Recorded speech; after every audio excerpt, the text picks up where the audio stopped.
Kamala Harris is not 100% black. She's not 100% Asian, but she is 100% multicultural. This matters. This is a big deal. And I know our last podcast, we've talked a lot about multicultural club members destroying the world in the Olympics, triple espresso, Sydney McLaughlin Legrone, doing amazing things. But we're also doing amazing things in other areas. As you know, Barack Obama was the first president of color, multicultural club member, Caucasian mother from Kansas, Nigerian father, multicultural club member, first president of the United States.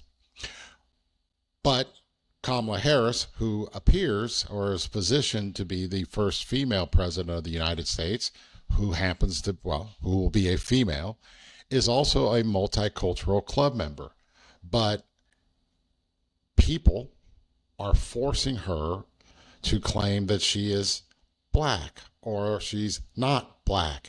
And it's brought up this whole just dichotomy of nuttiness, all of which directs me back to why I started this podcast. I come from an obviously dysfunctional family. I believe, frankly, that all families are pretty dysfunctional.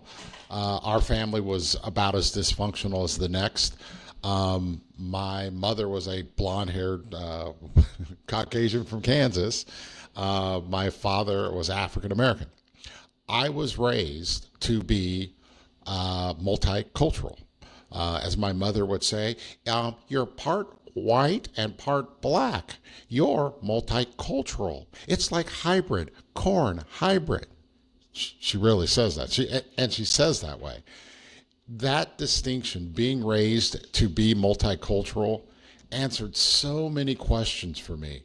I was able to go through life and go through adulthood and be stoked about being multicultural. It defines who I am. And as I grew older and as I became somewhat educated, I realized that so much of my confidence in the world is predicated upon I knew exactly who I was. I wasn't African American and I wasn't Caucasian. I was multicultural. That grounding is so critically important. And what I'm seeing now more and more and more of is thousands and thousands of multicultural kids, part Asian, part Latino, part Caucasian, part African American, all these kids. And there being this reluctance of people to properly name what they are and who they are. They are multicultural. They are not Asian. Kamala Harris is not 100% Asian. She's not 100% African or Jamaican in her case. She is 100% multicultural. I have a friend, she's part Asian and she's part Latina, and she simply has a difficult time understanding that makes her multicultural. She doesn't have to choose whether she's going to be Asian or Latina. And the fact of the matter is, if she does choose one or the other, it's not accurate.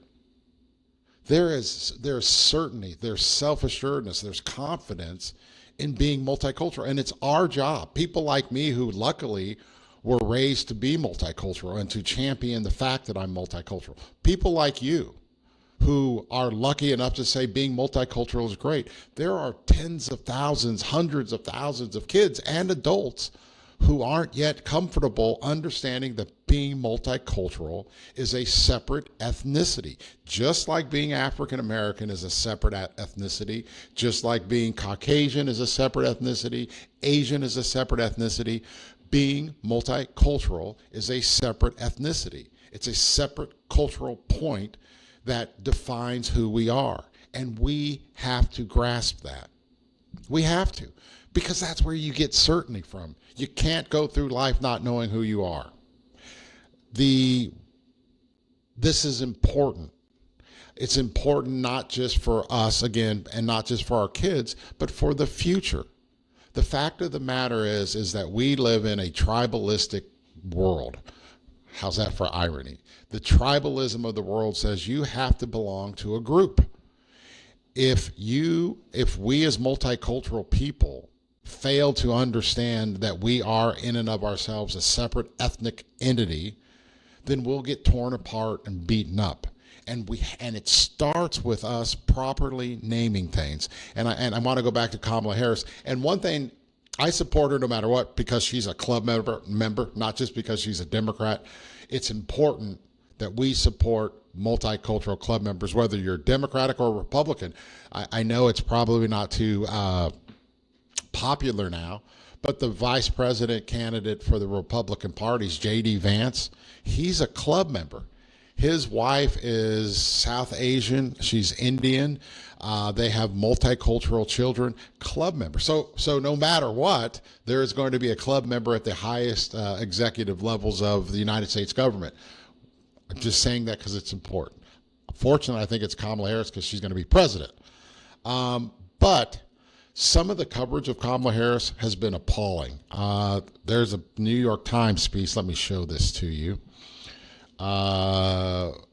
Who's afraid of being black?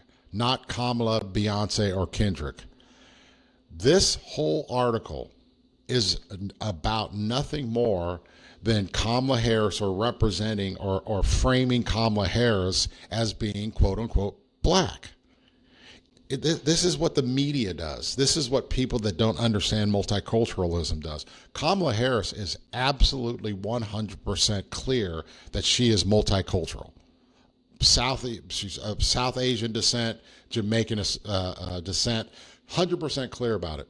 And yet the media is saying, oh, she's black, she says she's black. That's not true. And the truth of the matter is that we as multicultural people can't allow this to happen. Let me show you this full article. Maybe that'll help. Let me take you down here.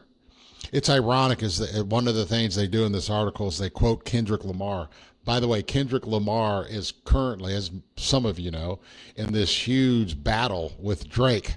Kendrick Lamar is attacking Drake, saying Drake doesn't belong, is not part of the hip hop community, and it's not even a thinly veiled racial slur because Drake's multicultural, but because the media doesn't understand that fact that actually multicultural people are a separate ethnicity. They think it's cool to quote Drake in a Kamala Harris article, even though Drake is attacking a multicultural club member, the greatest rapper in history, probably, attacking Drake. So, but that's okay. Let me take you to this. Here's a picture of, here's our boy Kendrick Lamar, who ironically has multicultural children.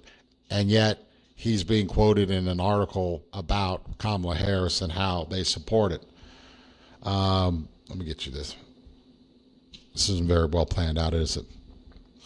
I just want to get to the last paragraph. The conversations around Mr. Trump's comments might mark a new moment in identity politics.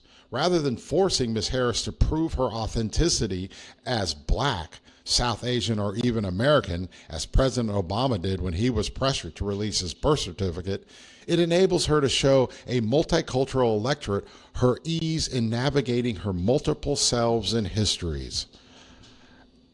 That makes me puke. It makes me puke. What they do is they backhand. Yes, they cite the importance of being multicultural and how it gives us these abilities to navigate different areas, but the point they do it at the cost of demeaning the being ethnically multicultural. She's really black is what they're saying. She's multicultural. This whole article is diminishing the fact that Kamala Harris is multicultural. And this is something that we as a community, we have to not allow it. We can't. Your kids are multicultural. They're not black, they're not white, they're not Asian, they're not Latina or Latino. They're multicultural. They're 100% multicultural. When someone comes up to your little multicultural, beautiful daughter who's part Asian and part Caucasian and says, is your daughter white or Asian? No, she's multicultural. She's 100% multicultural. She's part Asian, she's part Caucasian, but 100% multicultural. That's who we are. That's the honesty associated with life. You have to tell the truth. It's better for everyone. Kamala Harris is black and she is Asian, but she is 100% multicultural. It's a big deal, people. It's a big, big deal. I'm Michael Fletcher. Like and subscribe. We're going to get to 10,000. It's been great. I love coming to you and talking to you about multiculturalism and who we are. And we're going to keep doing this over and over and over and over again. Thank you. Have a great night.